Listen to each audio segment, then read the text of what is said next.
Founders, Brad here. So this is part 2 of my Peter Kaufman multidisciplinary talk from 2018.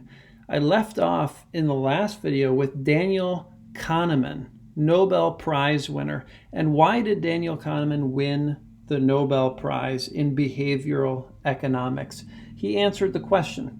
He answered the question, why would people not go positive and not go first when there's a 98% chance you're going to benefit from it and only a 2% chance that the person is going to tell you to screw off, right?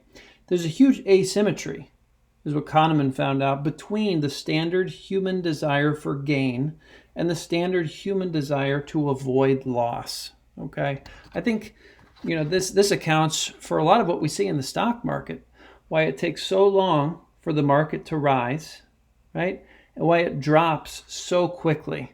People get a little taste of loss and they are out of there, right? There's an asymmetry between gain and loss for humans.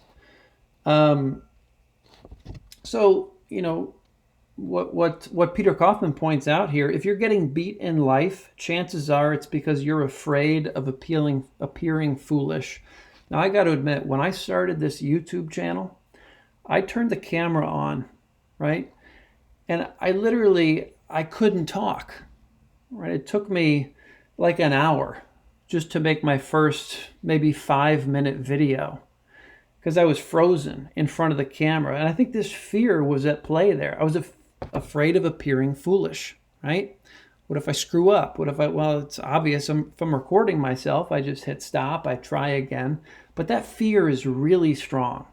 And you're going to see it once you really take this in. You're going to see it everywhere. You're going to see people acting in ways that they're clearly afraid of appearing foolish. I can't even say appearing. I say appealing instead. So Peter Kaufman, what does he do? He risks the 2%. Okay, because if you're not going to expose yourself to that 2%, you're going to miss out on that 98%. And I talked about Bono in the last video, so I'll keep going. At one point, Charlie Munger pulled Peter aside. He said, Peter, you really don't have to go around the country telling people how to make money, right? How to get rich. You really don't have to do that. Peter Kaufman said, yeah, Charlie, that's not what I do, okay? Now, if you do these things, if you go positive, you go first, if you understand mirrored reciprocation, you're going to make all the money there is to be made. But that's not why Peter is preaching this. He's preaching it to help people be better people, right? Okay, next concept here. What do we know we need to use as our decision-making prism whenever something is both finite and important? So the question he asked here, he asked the student, is your life important to you, right? Absolutely, it's the most important thing there is. So when something is both finite, like your life, right? You have one life, and important, we need to view the decision-making process through the prism of opportunity cost, okay? To evaluate all the different alternatives and pick the one that's most optimal. That's an important thing to keep in mind. Opportunity cost. Charlie Munger talks about opportunity cost a lot, right?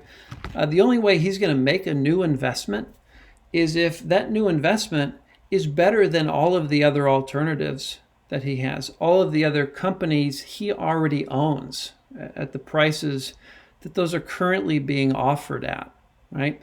So it's very important to consider when making a new decision or going down a new path, well, how does this compare based on everything I know about it to my other options? Right? Is it really worth me spending my time and energy here? I think I mentioned in the last video, there was an example of the dog and how it takes a dog 7 days. It takes a dog 1 week to be all in. Okay? You give that dog everything it needs. You shower it with love. 7 days, it is all in. Okay? It is willing to die for you. For a human being, it takes 6 months, okay, to really figure out if you're for real. Do all the probing and testing to make sure you're for real. People think that takes too long. Compared to what, right? What's the alternative? Well, what everybody else is doing doesn't work, okay? It doesn't work. Trying to trick people into getting them to do what you want them to do. Playing the zero-sum games, right? If you win, other people lose. Those games just don't work, okay? So the go positive and go first is, it's really based on mirrored reciprocation, which you can find in all three buckets that Kaufman describes. The inorganic universe, 13.7 billion years old. Physics, the third law of thermodynamics. For every action, there is an equal and opposite reaction. Mirrored reciprocation. In the second bucket, biology, right? How do we treat animals? They're going to reciprocate most of the time. And then human behavior, it's all mirrored reciprocation. 98%, let's say, mirrored reciprocation. Now, the three hallmarks of a great investment. Okay, superior returns. That's the one everybody focuses on. Superior returns. But there's two other pieces for a great investment. Low risk and long duration. Okay? That's where not a lot of investor attention is. Low risk and long duration. It's mostly in kind of superior short-term returns. That's where most investors focus. And I've just been reading this book called The Tao of Capital by Mark Spitznagel. And Spitznagel actually takes this approach. He says, I'm willing to give something up in the short term, kind of taking a roundabout approach to winning in the long term. And he uses conifers, pine trees, as a metaphor for this. It's a great book. I'm really enjoying it. But it supports this whole idea that everybody's just after the superior short-term returns. So if you can realize, if you can orient differently than the market, if you can have a long-term focus, you can find opportunities that others are just walking right past because it doesn't kind of fit that short-term high-return scenario. If you're a leader of any merit at all, these should be co-priorities, okay? Equal weighted priorities: superior returns, low risk, and long duration. So how do you get low risk and long duration? Well, you gotta have win-win situations, and Costco comes to mind here very strongly. This is the biggest blind spot in business: win-win situations. If you insert the word lose in any scenario in game theory, you've got a suboptimal outcome. Okay, and Peter Kaufman gives some examples here where you've got an employee on a visa, right? They can't work anywhere else for 3 years. Okay, and so you don't pay them well, you don't treat them very well, because they don't have alternatives, right? That is not a way to win in investing or in business. Oh man, I really kick the crap out of my suppliers, right? If someone is losing in your ecosystem, in your business ecosystem, you're not optimized. Okay? You're not optimized for the long term. So there's a lot of leverage to be applied there for people who really understand the importance, the superior outcomes of win-win relationships. If you insert win-win in any game theory scenario, you've got your optimal outcome. So, now, what must you necessarily do if you want to create win-win frameworks with your important counterparties in life, right? Well, here we have the basic axiom of clinical psychology. Okay, so another mental model that Peter Kaufman is pulling out here. The basic axiom of clinical psychology is if you could see the world the way I see it, you'd understand why I behave the way I do. Okay, now there's two corollaries to this axiom of clinical psychology. Corollary one, if you want to understand the way someone is behaving, you must see the world as they see it. Okay? Corollary two, and this is perhaps more actionable. If you want to change a human being's behavior, you must change how they see the world. Right? Now that sounds impossible. Right? How are you going to change the way someone sees the world? Well, it's not actually that hard, especially from the perspective of business. Now, an employee in a business is going to see the world, see their job, see their relationship with that business very differently than an owner is going to see their relationship with the business. Employees don't police an environment, right? An office, whatever the workplace is. They don't self-police. Owners do, right? Employees don't care about waste.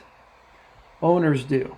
Okay, so just by changing someone's perspective, someone's relationship with the business, maybe making them an owner, giving them some ownership stake in the business or the opportunity to work towards that, you've changed the way they see the world, and you're going to change their behavior as a result of that. So that's a very powerful concept.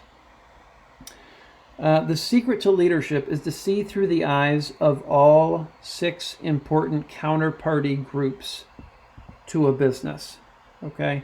And make sure everything you do is structured to be win-win. And, if you can really put yourself in the position of those 6 counterparties, it's not that hard to design these win-win relationships, okay?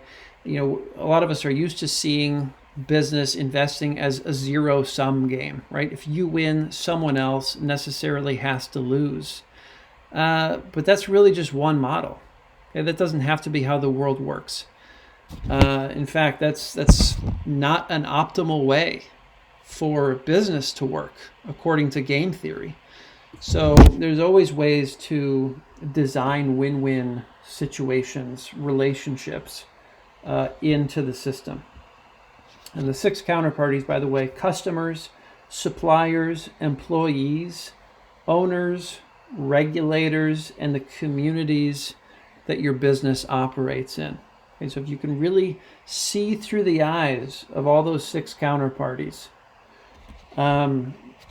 you're well on your way to creating this Lollapalooza win-win situation with your business.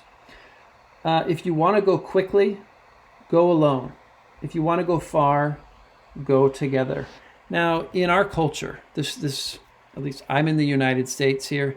In the American culture, it is so ingrained to go far alone, right? We're independent, we're free, we just want to do it ourselves, right? This African proverb really pretty clearly points out, if you want to go far, that's not the way to do it. You can't go alone if you want to go far. So that's something I've been marinating on as well.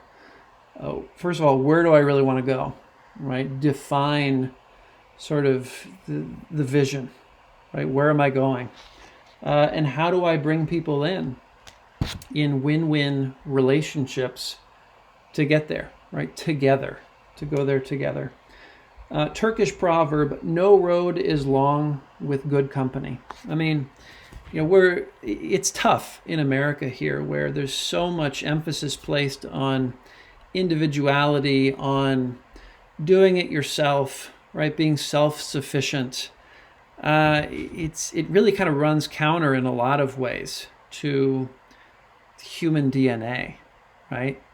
Because we are such hard-coded social animals, and no road is long with good company. That really resonates. Life can be really hard. Okay, we all know that. But if we surround ourselves with good people, it just makes everything so much easier. People who have our best interests at heart, we have their best interests at heart. Mirrored reciprocation, it's just exploding, this exponential compounding of goodwill for each other. That is, and that's what I see in Berkshire Hathaway, right? That's what I see in the relationship between Charlie Munger and Warren Buffett. It's the relationships between Berkshire and its subsidiaries. There's just so much high regard for all of the parties operating in that ecosystem, at least from my perspective. And there's a whole lot to that.